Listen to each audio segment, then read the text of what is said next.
Hey there, viewers. After Diddy's ex-girlfriend gave her chilling testimony, the FBI wasted no time searching his infamous play tunnels. What they uncovered inside wasn't just disturbing. It's the kind of evidence that changes a case overnight. Let's get into it. Chapter 1. Maintenance Log. 17. Tunnel drainage incomplete. I've been in maintenance 26 years. Commercial, residential, post-disaster, you name it. Usually the creepiest thing I run into is a backed-up septic line or a half-dead raccoon in an attic. But this job? This wasn't like anything I've ever stepped into. I wasn't even told what I'd be inspecting until I showed up at the gate. All I knew was that it was federal work, high priority, and under ND, the kind of job where you don't ask questions. You just clock in, do the walk, and hand over your notes at the end. And you definitely don't bring your phone. The house didn't look like a crime scene. You'd think with what they were saying on the news, the place would be torn apart. Yellow tape everywhere, busted doors and smashed glass. But the lawn was trimmed. The water features were still running. A breeze moved through the palm trees like nothing had ever happened.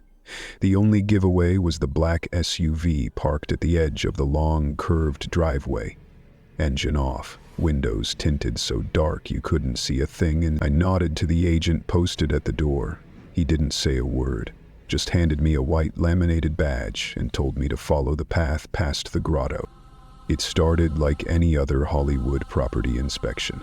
Absurd square footage, multiple kitchens, a theater bigger than most malls. But I wasn't there for the upstairs.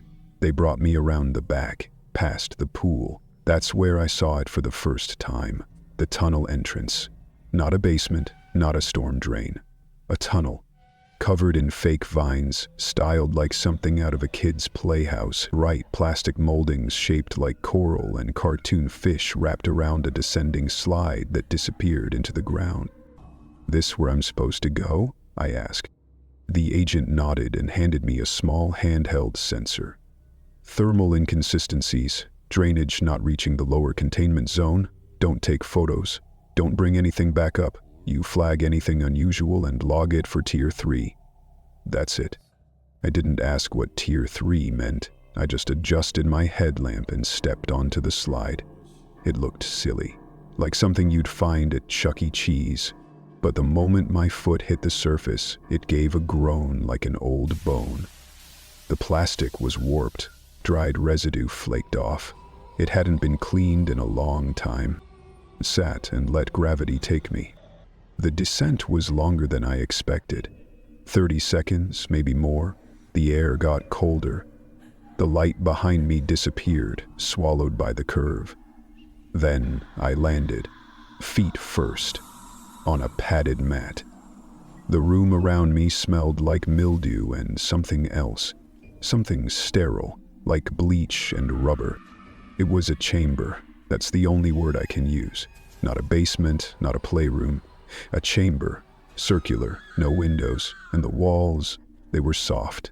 Not drywall, not concrete, padded, quilted even, like the kind of room you'd find in an old psych ward. Every panel stitched tight. I reached out and knocked. The echo wasn't right. The sound didn't bounce back the way it should. It felt like the room swallowed noise. I logged the echo discrepancy and moved forward through a narrow hall.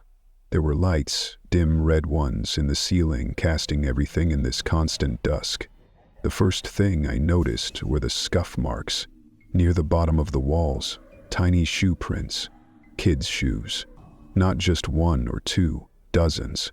Some of them streaked up the walls like someone had tried climbing or had been dragged. At the end of the hallway, there was a room with a two-way mirror. I couldn't see into the next space, but I could see my own reflection, pale and sweaty in the red light. On the floor, scattered like someone dropped them in a hurry, were props. Animal masks, soft foam bats, a tutu. One of the masks was a red fox, its plastic mouth cracked. On the wall, a mounted baby monitor, rusted, still blinking. Wires from the monitor snaked into the wall and disappeared. I followed them. Around the corner was another chamber, This one had a lowered ceiling and what looked like a soundproof door hanging off its hinge. Inside, rows of beanbags, children's books with the covers torn off, and in the corner, gloves, red ones, faded, like they'd been scrubbed hard with something acidic. I bent down and picked one up. There were initials stitched into the lining. LL. I didn't recognize it. I made a note. The temperature reading on the handheld unit flickered as I moved deeper in. It showed 78, then 63, then 92, all in the same room. That shouldn't happen. Heat doesn't jump like that in a sealed space unless there's power interference or something buried beneath. I tried to access the subfloor, but every hatch was welded shut. In one corner there was a drain, clogged with hair and what looked like glitter. It's hard to describe how wrong everything felt. This wasn't a tunnel system built for fun. It was too quiet, too controlled. There were cameras tucked into corners, but they weren't recording. They were observational, retrofitted with small lights that blinked like they were still connected to something higher up. I tried tracing the wires again, but they vanished behind foam-padded walls. The further I walked, the more it felt like I wasn't in a house anymore. There were no exits, no stairs, just a looping network of padded corridors that occasionally opened into rooms that made less and less sense. One had a podium and small desk, like a courtroom set. Another was painted entirely black, with a single white chair in the center and mirrors all around.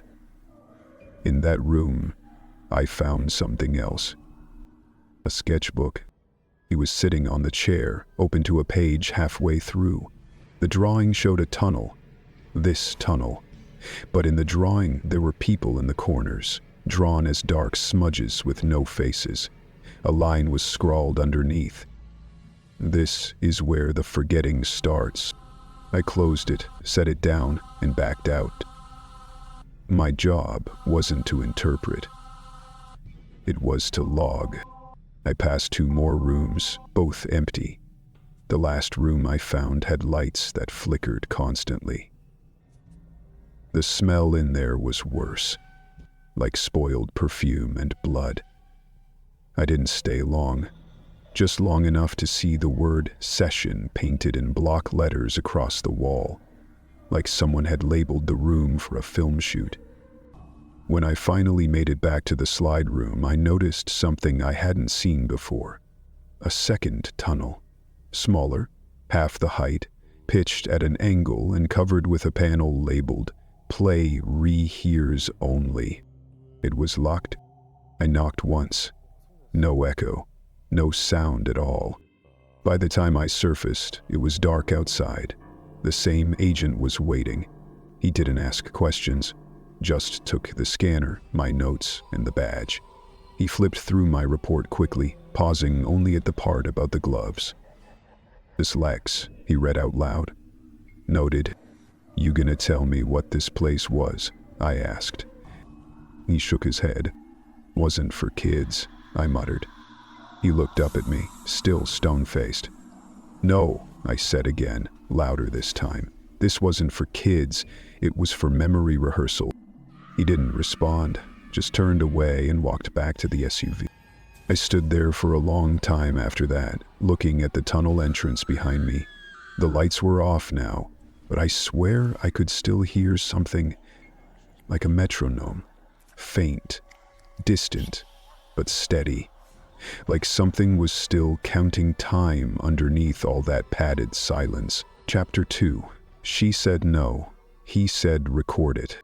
I never meant for anyone to read this, not the parts that matter, anyway. The parts that still feel like they're crawling under my skin. I used to think I could burn the memories out if I just wrote them down fast enough, get them out of me and into the page like poison being drained. But every time I close this notebook, it feels heavier than when I opened it. It's like the pages keep pulling more out of me than I ever put in. If you're reading this, it means someone gave you the journal. Maybe the feds. Maybe someone in that courtroom who saw me shaking and thought, "She didn't say everything, did she?" And they'd be right.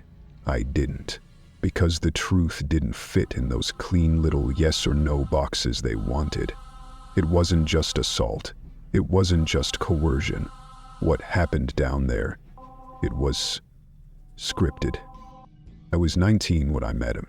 That's not unusual. A lot of girls met him at 19. There's something about being just legal enough to be useful but still too young to realize your silence is a currency. The first time I went to the house, it was just drinks, poolside, music louder than necessary. But the third time, I was handed an outfit, baby pink, soft velvet, and told to wear it before dinner. No one asked. It was phrased like a routine, like I'd already agreed to it. That night, he called it a Wild King night. The staff didn't blink. They moved around like stagehands. They'd done this before. The whole house felt like a soundstage.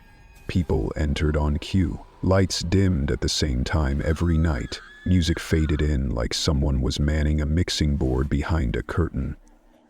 You ever been in a dream where you realize the world around you is fake, but you can't wake up? That was every room in that place. The first time I was taken into the tunnel, I wasn't alone. There were 3 of us. Me, another girl named Lacey, maybe 22, and a third girl I only ever heard referred to as Ava. I couldn't tell if that was her real name or a role she was playing. It didn't seem to matter. Ava didn't talk. She carried a sketchbook. She was already wearing her blindfold when we got downstairs. They told us it was a performance, a tribute night, that we were chosen. There were camera lights positioned in the corners, soft boxes, not security cams. Music played from hidden speakers. It was orchestral, eerie, not pop or R&B like you'd expect. The man in the red gloves was already waiting when we arrived. He didn't introduce himself, he just spoke like we knew the script. "Tonight's theme is compliance," he said. "Remember, if you said yes once, you'll say it again, for the tape." That line stuck with me, not because I understood it at the time, but because later, when I tried to say no, he whispered it again. "You already said yes. Say it again for the tape." We were handed cue cards with phrases on them. "This is what love looks like. He's the only one who sees me." I remember holding the card and feeling like I was watching someone else's life. Like I'd stumbled into a scene from a movie I wasn't cast in, but they decided to keep me anyway. The room they let us into was round and padded, like a child's soft play area, except there were no toys, just one chair in the middle and cameras pointing from every wall. We were told to enter one at a time. I was last. When it was my turn, they tied the blindfold over my eyes again. I could hear the music shift. I felt someone take my arm, gentle but firm. I was walked in and seated. Then silence. A minute, maybe more. Then the voice. "Do you love him?" It wasn't his voice. It was the man in red gloves. "No," I said. The silence deepened. Then came the line. "You already said yes. Say it again for the tape." I felt someone put a hand on my shoulder, then a soft click, like a record button. "Do you love him?" the voice asked again. I paused. My mouth went dry. I could feel sweat dripping down my neck. The hand on my shoulder tightened just slightly. "Yes," I whispered. "Good," he said. "Now say the next line." The cue card was placed in my lap. Saved me from myself. I don't remember how many times I repeated that line. They made me say it until I could do it without emotion, then with tears, then with a laugh. They filmed each version. There was a part near the end of that session where they untied my blindfold. The lights in the room were dimmed but not off, and seated directly across from me, in the same pose, in the same chair, was Ava. Drawing. She didn't speak. She just looked at me once, tilted her head like she'd seen something interesting, and kept sketching.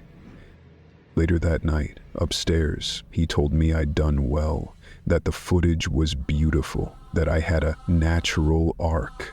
I didn't know what that meant, not then. I asked what the point of all that was. He smiled and said, "Art, baby. You're part of something bigger." I didn't ask again, but I started noticing the tapes.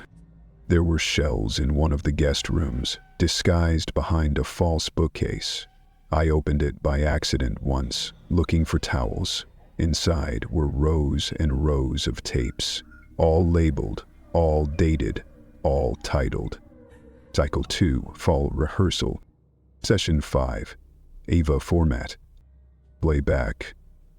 Gain. That last one stopped me cold. I hadn't told anyone my name when I first got there.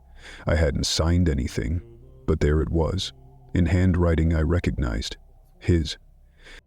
I took a photo of the label with a disposable camera I kept in my purse, the kind they sell in airports. I still have the print. It's blurry, but the date's visible. The night I testified in court, they didn't ask me about the tunnels. They asked about coercion, about consent, about bruises and threats. And yeah, all that happened too, but none of it made sense without the performance, without the parts where I was told how to cry, when to cry, how to beg. I tried explaining. I told the attorney it wasn't assault, it was production.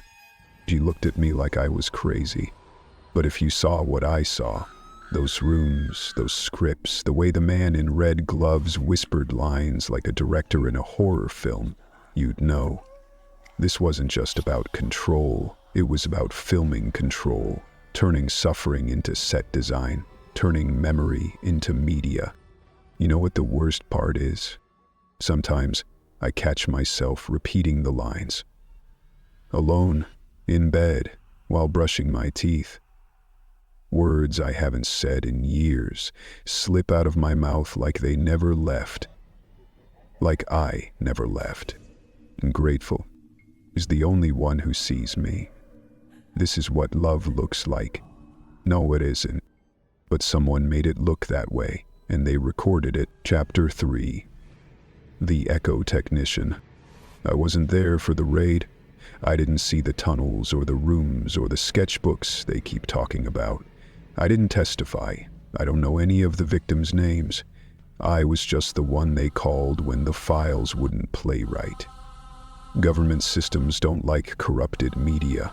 It gums up their internal databases, makes it harder to mark exhibits as compliant for review. So they contract people like me, freelance audio forensic analysts, specialists in bad tape and dead formats.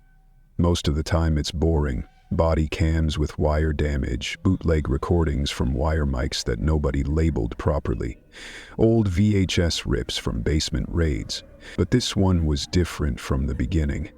The email came without a subject line. The drive was hand-delivered, and the label on the case didn't have a case number. It just said, Echo Session 9 Fragments. I opened the package in my office like I always do. Coffee half warm, blinds drawn, fluorescent overhead buzz chewing at my spine. I booted up my isolated review station and loaded the first clip. It was labeled June 18_W, AK, section _cycle 7_Tracka_final. It started with static, thick, humid audio that felt like something was hiding behind it. I ran a cleanup pass to pull out mid-range tones, hoping I could isolate the speech underneath. That's when I heard the first voice. A woman's voice, shaky, young. "Please let me go."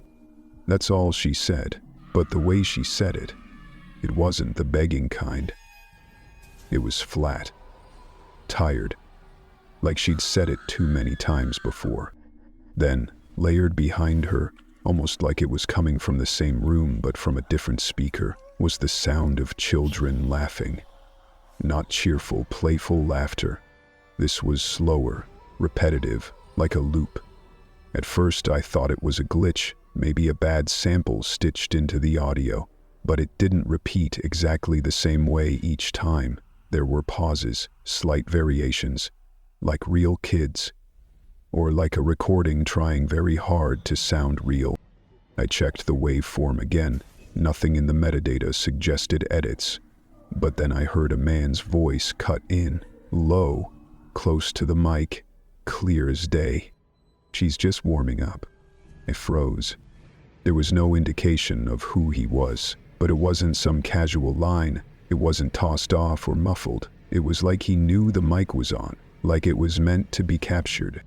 I isolated the line, ran spectral analysis, clean frequencies, no crosstalk. It was genuine. I moved on to the second file, track B _ echo _ ticking mask _ follow-up.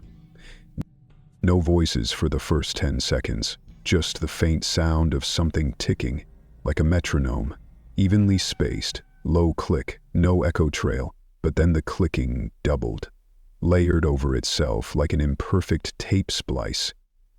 A second voice came in, barely above a whisper. Playback loop initiated. I stopped the file, ran a noise floor test.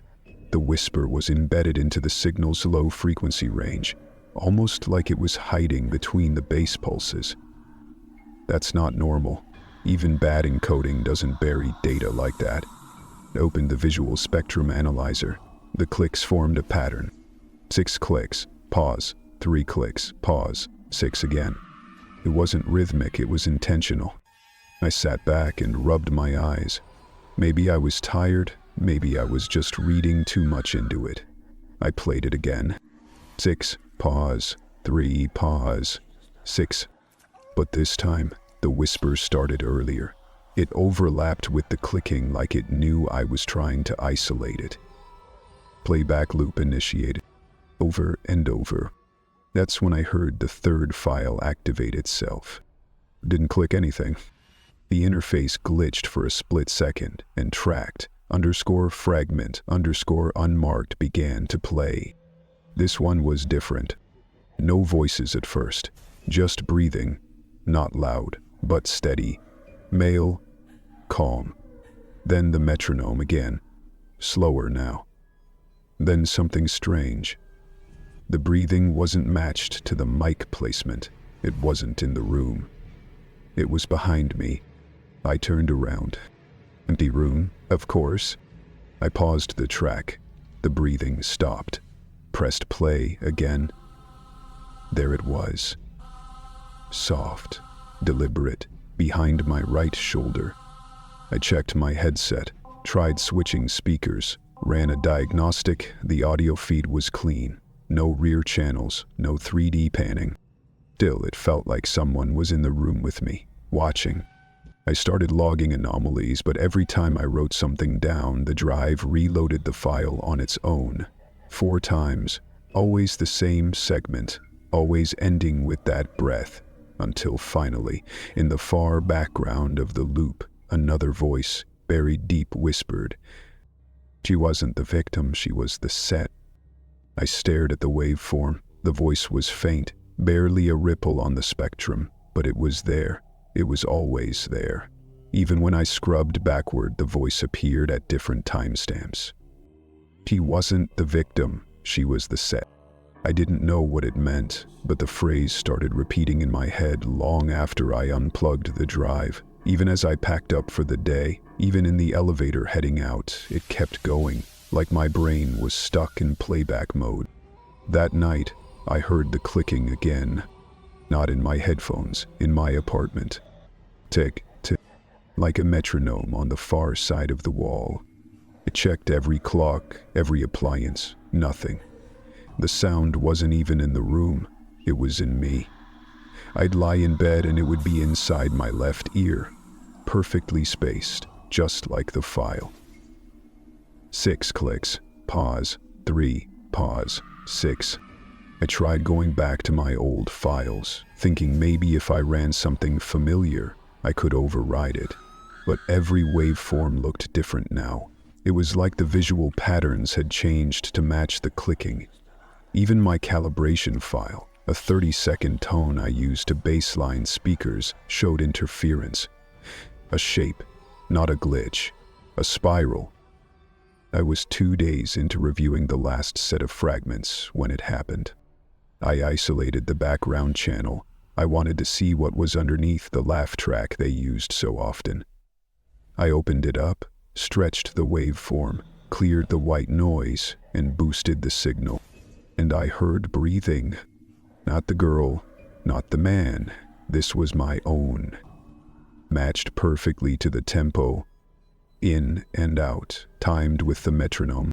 I shut everything down, yanked the plug, disconnected the drive. I haven't opened it since.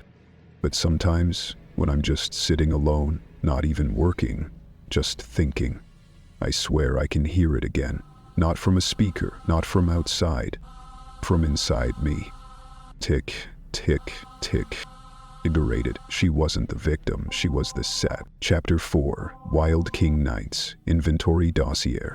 We don't get to ask what things are for. That's the first rule of logistics handling on federal seizure cases. You're not a detective, you're not a therapist, you're not a whistleblower. You're a sorter, a labeler.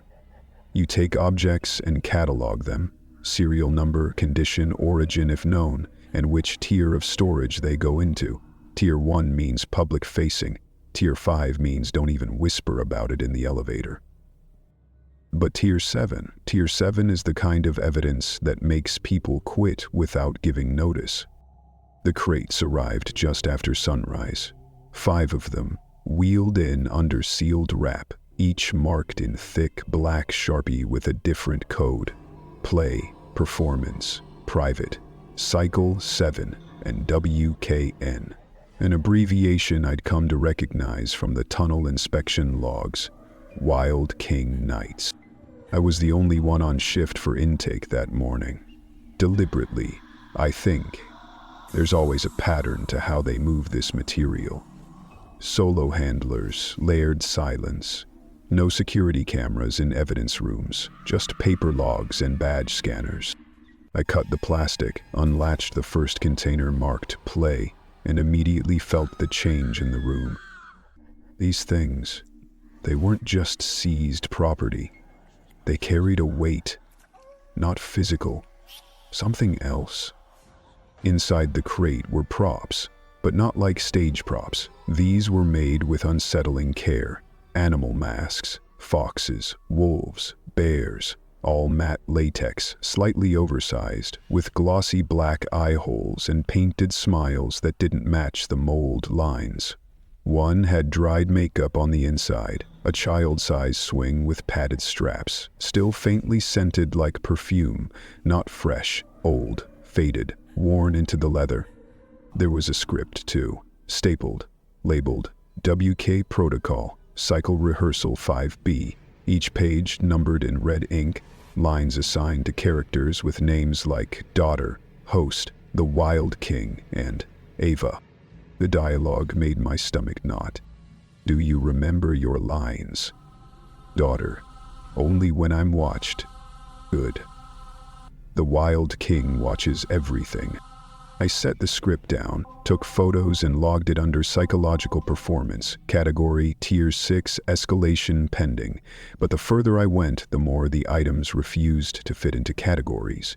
The performance crate held costumes, robes with thick collars, body harnesses with antique clasps, and masks shaped like windows.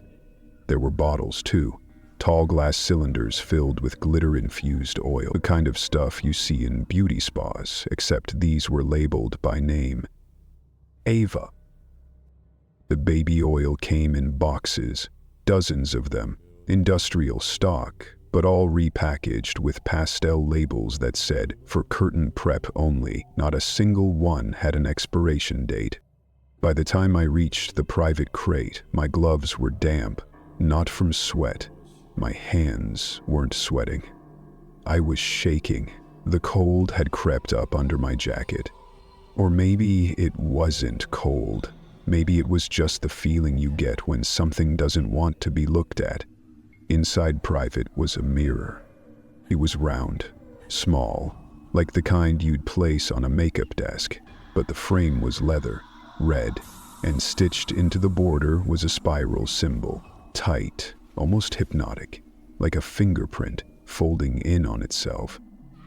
Across the glass, in a shade of lipstick so dark it was almost black, someone had written, "Rehearsal complete. Initiate memory deletion."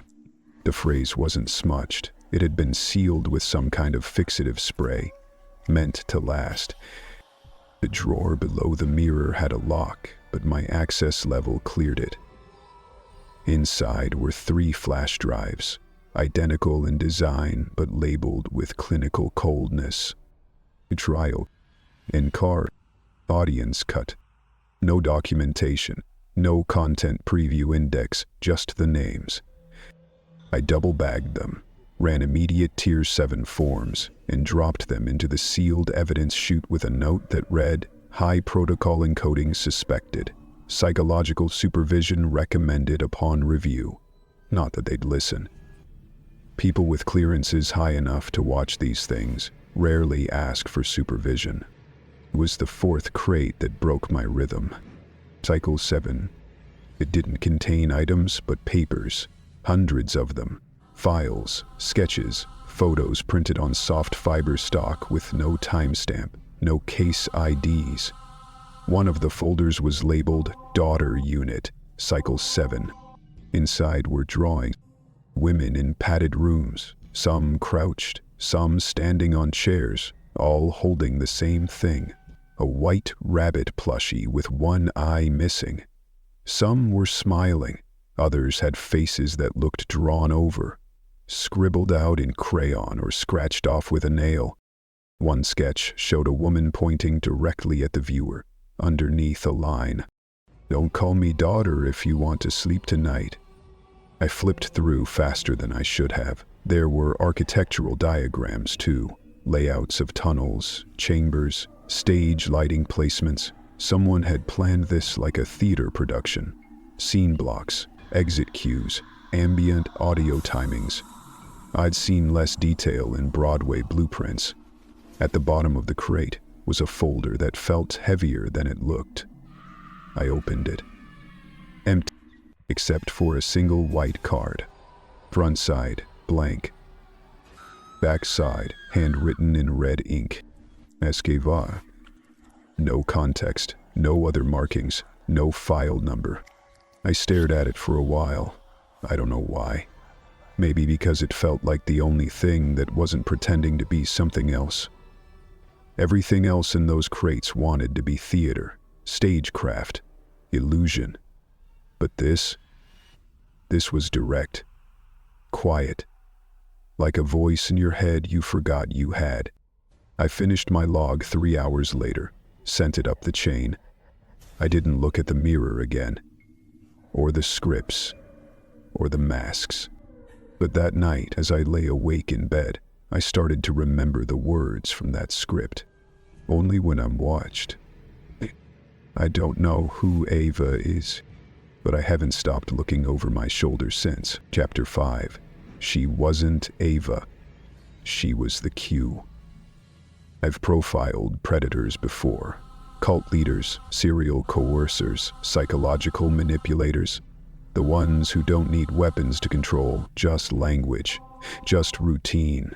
Their crimes don't sit on the surface. They stretch out in time, in compliance, in choreography. What makes them dangerous isn't just what they do. It's how many people they get to believe it was always meant to happen. So when I was brought in by the prosecution, I assumed I was just here to help map patterns, build timeline webs, clarify memory inconsistencies among the survivors. But it wasn't inconsistencies I found. It was overlap, scripted patterns, recurring motifs across cases that shouldn't have intersected but somehow always did. And one name kept surfacing. Ava. Not as a primary abuser, not as a victim either. Always just off to the side, the girl watching. Drawing, sometimes described as quiet, sometimes smiling, never speaking. In some testimonies, she was a redhead with freckles. In others, she had long black braids. Ages ranged wildly, 14 in one account, 26 in another. The witnesses weren't lying. They just weren't describing the same person. Except they were describing Ava. When I overlaid every documented session log, every fragment of court-admitted video and survivor sketch, Ava appeared in nearly all of them. Not central, not targeted, but present, always present, holding a sketchbook, sometimes handing it off, sometimes sitting in the corner with her knees to her chest. One time, according to a 2021 statement, she was seen drawing directly onto a mirror with her fingertip. Nothing appeared on the surface, but the witness swore she could feel the line afterward, even when the glass was wiped clean. I ran facial recognition across all the Ava images we had from tunnel footage, but no single match came up. There wasn't even overlap between the physical descriptions. Eye color, skin tone, posture, they all shifted session to session, but the behavior didn't. Still, silent, drawing. That's when I stopped treating her as a person and started treating her as a role. I went back to the raid logs, not the headline evidence, the cameras, the costumes, the drive labeled audience cut. I went back to the peripheral objects, the background sketches, the fragments the primary team had labeled miscellaneous. That's where I found it. A page from a script labeled Wild King Nights, Cycle 3. It wasn't part of the courtroom materials, probably flagged Tier 7 and sealed, but it had a small note in the corner, handwritten in pencil. Ella enters on memory beat. Memory beat, not a line, not an action, just her presence, her cue. From that point forward, everything clicked. This wasn't a girl being used over and over. This was a function. Ava was inserted into scenes to make them work, to give shape to the rehearsals. She wasn't participating, she was directing, just without speaking. Her presence structured the performance. Like a mark on a stage, you don't see unless you're looking for it. I started pulling up the surveillance footage we hadn't reviewed yet, low perimeter reels from a backup server the feds almost wiped because the timestamps were off. I resynced the clock manually and scrubbed the footage. There she was, everywhere. In one video, she's sitting on a mattress, sketching while a man in red gloves feeds lines to a blindfolded woman. In another, she's perched in a corner of the padded room, one leg folded under her, drawing, no interaction, no speech, no deviation, always sketching. Even as the scenes around her played out like nightmares staged for a camera no one would ever watch. But then I found it. The one clip I still haven't spoken to anyone about. It's labeled session_aux_daughter_3. 3 minutes long, grainy, silent. The angle is unusual, more cinematic than surveillance. It shows a wide room, mostly empty except for one chair in the center and a desk against the far wall. Seated at the desk is me. Or someone who looks exactly like me, wearing my blouse, my posture, even my glasses. She's watching a monitor. On the monitor is footage from the very clip I'm watching. The camera pulls back slowly. Ava is behind her, drawing. I paused the footage, replayed it from the top. Same thing. It wasn't an old file.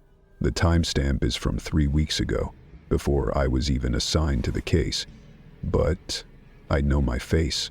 That's me, watching something that hadn't happened yet, with a girl behind me whose sketches I've now seen across 5 years of criminal records. I printed the frame. It's in my drawer now. No one else has seen it. My final psychological summary for the prosecution doesn't mention any of this. It just states, subject pattern, high, recall resimple, aben non person. Function, stabilization, rail, coercion, scene structure. And beneath that, in my own hand, one final line that I didn't submit but can't stop reading. He didn't train women, he trained Ava, and she trained everyone else. I don't know who taught her how. I just know she never got it wrong. Chapter 6. Compliance Tier 7. Session 2 Playback. The lab where they sent me wasn't labeled, not on my orders, not on the map, just a GPS coordinate and a security badge with no name, just a rotating compliance code.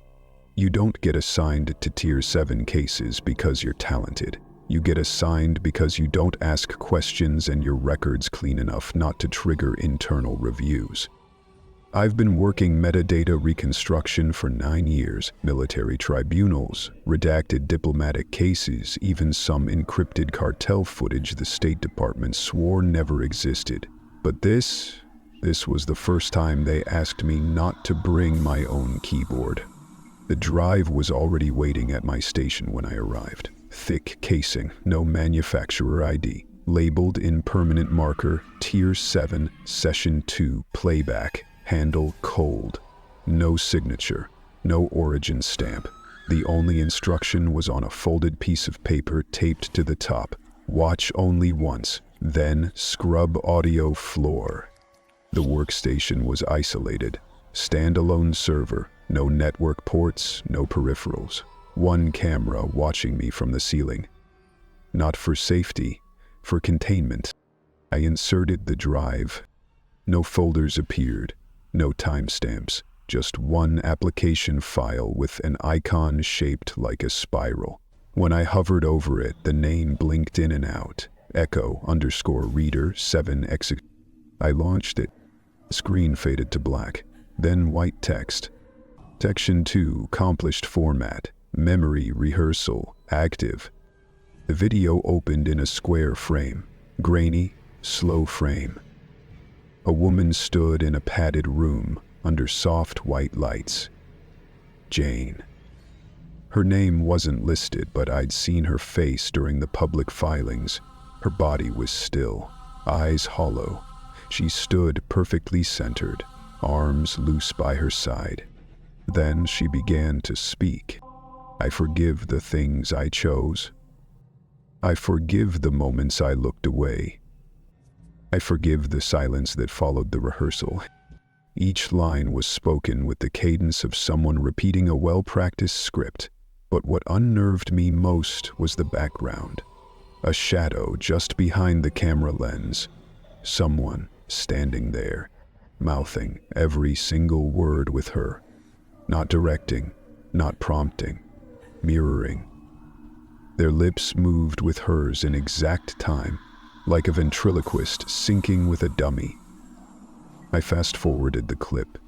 She didn't move, just repeated those same lines, over and over in varying tones. Apologetic, warm, terrified, flat. Like they were testing which emotional pitch fit best. The next video loaded automatically. It was labeled, rehearsal fail, terminated. No video preview, just a black screen that lingered for a few seconds too long before the footage started. This time the room was empty. Then a woman walked in. Not Jane. I didn't recognize her. She sat down on the floor, cross-legged, and began humming a melody I couldn't place. A door opened. A voice off-screen said, "Begin, line 1." She hesitated. The voice repeated, sharper, "Begin line 1. She whispered, "I don't remember it." A pause, then static. The screen flickered. When the picture returned, she was gone. No cut, no transition, just gone. The room remained empty for the rest of the video. 23 minutes. At the 20-minute mark, the lighting shifted from white to red, and a single phrase faded onto the screen. Incomplete memory. Status obsolete. I paused the player, tried to scrub the metadata, but there was none. The footage had no origin file. It had no parent folder. As far as the system was concerned, nothing had been loaded at all. I attempted to eject the drive. The command failed. The screen flashed. A text field appeared. You saw it, now you perform it. The words typed themselves, no input.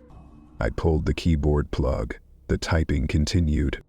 You saw it, now you perform it.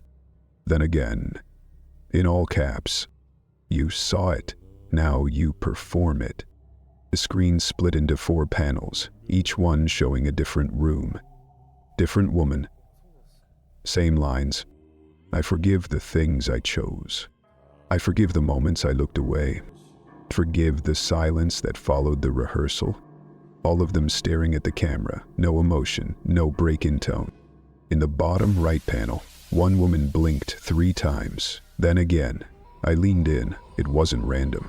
The blink pattern was Morse code. Help me. It pushed back from the desk. My nose started bleeding. Not a trickle, a sharp stream, like something had cracked behind my eyes. I wiped it away with my sleeve, reached for the kill switch on the wall, but the screen didn't go dark. It just shifted to a new video. Thought of the workstation, this exact room. From above, from right now. The footage showed me sitting there, bleeding, hand frozen midair, watching myself.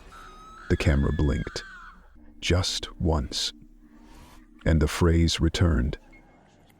Playback confirmed, compliance, Tier 7 complete. I shut off the main baker, killed power to the terminal. The drive still glowed faintly, pulsing red. That was 5 days ago. The system logs say the workstation's been offline ever since. But every night since then, my bedroom TV turns itself on at exactly 3:07. Nothing plays, just static. But if I press mute and wait long enough, I swear I can see her lips moving behind the screen. And I know the line she's mouthing. You saw it, now you perform it. The final tunnel door. They don't like sending agents back twice. A federal resweep usually means something was missed, or worse, something started moving after we thought everything was dead. I'd already cleared the mansion once 2 weeks ago, full perimeter, thermal scans, deep surface radar on the subterranean layers. We bagged enough evidence to keep the Bureau buried in paper for the next year. So when I got the alert on my secure line, 6C4P active, lower level sector 3, I knew something was off. That device wasn't supposed to exist. There was no Sector 3 in any of our documentation. We mapped the tunnels, at least we thought we had. There were only 2 entry points, the main slide into the play chamber and a sealed crawl space that led nowhere. But the ping was clear. It was coming from beneath the northeast corner of the property, under what used to be a hedge maze, now cleared out for forensic scanning. The signal had no encryption, just a heartbeat pulse. Every 30 seconds. Like it was waiting for someone. I went alone. Orders said discretion. No body cams, no second eyes. Just me and the old blueprints that didn't line up with half of what we'd actually found. The tunnel entrance was exactly where the signal said it would be. Half buried under a false concrete panel, masked with old irrigation gear. I pried it up with a crowbar. Beneath was a ladder, rusted, slick with mildew. The air rising out of it smelled like battery acid and damp laundry. I descended. 15 rungs, then a landing, then another tunnel. But this one wasn't like the others. It wasn't padded. It wasn't painted. It looked like the foundation of an unfinished wing. Raw stone, exposed wiring, and along one side, a wall that felt wrong. Faded. I tapped it. The echo was hollow but shallow, too shallow. It felt small. I ran my scanner across the surface. The edges flared. A seam. I pushed. The wall shifted with a groan and swung open just enough for me to slip through. Behind it was a sealed metal door. No rust, no damage, just solid steel. A keypad on the side. 4 letters etched above it in deliberate, narrow strokes. V. I didn't type anything, I just touched the pad. The door unlocked. No click, no beep, just the sound of air moving, like the room beyond had been waiting to breathe. I stepped inside. The first thing I saw were the drawings. Hundreds of them, covering every inch of the walls, pinned, taped, or etched directly into the surface. Courtrooms, always courtrooms. Some realistic, others surreal. Judges with no eyes, lawyers with hands too large for their bodies, jurors replaced by cameras. One wall showed the same scene over and over. A girl at the witness stand, smiling, sketching, no one around her reacting, like she wasn't really there. And in the center of the room was a chair. Not plastic, not child-sized. A full, restrained chair. Padded, medical grade, with leather straps on the arms, legs, and across the chest, facing a mirror that stretched floor to ceiling. I approached the mirror slowly. My reflection looked wrong, not distorted, just too still. As I stared, an intercom above the chair crackled to life. Then a voice. Are we done now?" That's all she said. But the tone wasn't scared, it wasn't pleading, it was tired. Like someone who's performed the same act so many times, she's forgotten whether it ever ended. The audio cut. No static, no shutdown click, just silence. Walked to the mirror. Looked behind it. Nothing there. Just drywall and old dust. But on the floor beside the chair was a sketchbook. I picked it up. The first pages were filled with scenes I recognized from raid photos. Ava in the corner, the red gloves, a woman reading cue cards, all drawn in pencil with faint red underlines under certain details. Exit signs, cameras, spiral symbols. The final page was already turned to when I lifted the cover. It was me, standing in the center of this room, and hand on the chair, one hand holding this exact book. The drawing was detailed, down to the smudge on my left boot from the ladder climb, the way my hair fell forward slightly from the damp, even the crease in my knuckle from where I'd broken it 5 years ago. Below the drawing were 7 words. "You made her act, she made you remember." I put the sketchbook down, not because I was done with it, but because I realized something. In the reflection, my reflection, I wasn't holding the book. I was sitting in the chair. I backed away, turned around. The chair was empty, but the straps were unbuckled, hanging open like someone had just stood up. I exited the room. Didn't look back. The door sealed itself behind me with a soft hiss. Back in the main tunnel, the air felt different. Heavy, warped, like time had shifted by a few seconds in each direction. As I climbed the ladder, I heard a soft scratching sound behind me. Not footsteps, not breathing, just the faint, familiar sound of pencil on paper. Drawing. Chapter 8. She wasn't the victim, she was the archive. They didn't tell me what was in the box, just that it had to be cataloged under Level 7 silence, marked memory rehearsal assets, and sealed by hand in drawer E33. That's 3 levels below even the closed courtroom files. Usually by the time something gets to me, it's already been redacted, copied, and cleansed so many times it barely resembles evidence. Just fragments of meaning, numbers that fit into other numbers. I'm not supposed to feel anything when I shelve this stuff. I'm just the handler, the archivist. But this box was different. No chain of custody sheet, no folder hierarchy, just a hand-sealed envelope, one spiral-skinned sketchbook, and a cluster of unmarked drives in a plastic sleeve labeled Psycho Playback, Ava Sessions. They warned me not to plug them in. That much was clear. In fact, the sleeve had a tamper strip that would set off a compliance alert if even scanned without clearance. So I didn't touch the drives. Not at first. But the sketchbook had no lock, and one of the folders inside the envelope had already come unsealed. I should have reported it, marked it non-compliant, and triggered the retrieval protocol. Instead, I opened it. The first page wasn't a document, it was a sketch. A courtroom. Hours. The exact one from the televised hearings. But the faces? Something was off. The judge's head was smudged, just an outline, the defense team all blurred, witnesses absent, but one figure was drawn in full detail, seated at a side terminal, glasses bun, black keyboard. I stared at the drawing for a full minute before I even realized I was holding my breath. The chair, the desk, the half-empty coffee cup beside me, all exactly as I remembered. But then I saw something I hadn't noticed before. Under my chair in the sketch was a line of text. Tiny, crooked, barely inked. She remembered what they forgot. I flipped to the next page. It was a printed transcript, one I must have typed, but I don't remember this hearing. No header, no case number. Just a single spoken line typed in my format, complete with my initials at the end. Judge rendered. Memory replay initiated. Clark.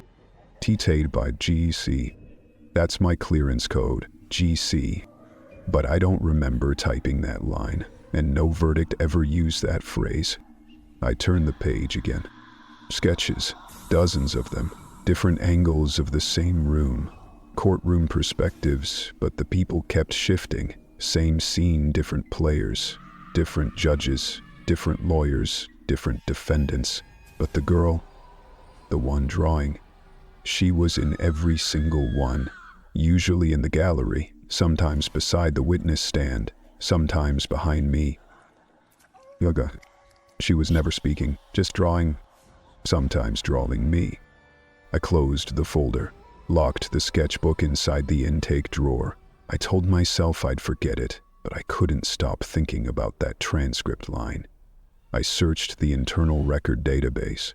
That phrase, memory replay initiated, doesn't appear in any official document. No court in the country uses it. Still, the words looped in my head all week, until tonight. I came in late to finish backlog filings, and the workstation booted up on its own. No login prompt, no passcode screen, just a playback window. Paused at the first frame. Live feed of me, sitting in this exact chair, wearing what I'm wearing right now. Eyes wide, one hand on the desk, one hand resting on a folder. I blinked. The playback blinked with me. Then the cursor began to move, no keyboard attached. Tight. She wasn't the victim, she was the rehearsal. Then again, and now you're the next role. My ears are ringing. I want to believe it's a glitch, that I've seen too much, handled too many classified files, let the spiral sketches infect my memory. But when I looked back at the sealed box just now, the one I never opened, I saw a new envelope inside. It wasn't there before. I pulled it out. No name, no stamp, just a single index card. On one side, blank. On the other, successive typed, witnessed, archived. The font is mine, but I didn't write it. The playback screen is still live, still showing me, and I haven't moved in minutes. I think if I stand up, the image will stay seated and keep watching.